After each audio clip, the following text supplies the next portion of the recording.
आई अगं कशी आहेस? मी बरी आहे, पण तू यायचं होतंस तर मला सांगायचंच तरी ना. मी दादाला आणायला पाठवलं असतं तुला. नको अगं, दादाला कशाला, मी आली ना.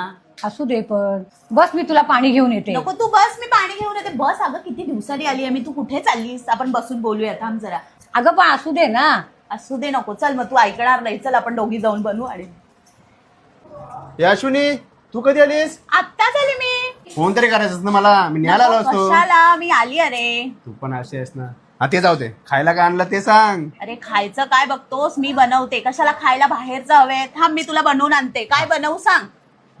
गुलाबजामुन ते मस्त बनवतेस तू. चालेल. हा अश्विनी घरी आली ना बरं वाटतं, जरा घर कसं भरल्यासारखं वाटतं.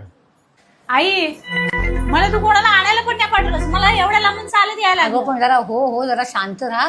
मग तुला पाठवायला काय झालेलं आहे यांना? कोणतरी न्यायला आलंच असतं. बघ अजून पाणी पण नाही तुम्हाला हो आता विचारलं. आणते ना पाणी. आई जेवायला काय बनवलंय? वांग्याची भाजी बनवली. आई तुला माहित आहे ना मला वांग्याची भाजी नाही आवडत. थांब, तुला मी पनीरची भाजी बनवते. हा मग जा लवकर बनव, मला भूक लागल्या.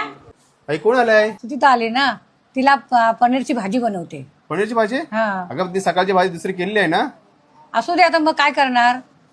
ती वांग्याची भाजी खात नाही. ते आई हा. तिला काय पाहिजे ते बनव. बनवते तिला हा. पनीरची भाजी बनवते. नाही तर नुसती किरकिर करत बसेल. बरं झालं तुम्ही दोघे जणी आल्यात, पण मला बरं वाटलं. बघ ना आई, दिवस कसा गेला समजलंच नाही मला. बोर झाली मी इथे येऊन. चल मी आई.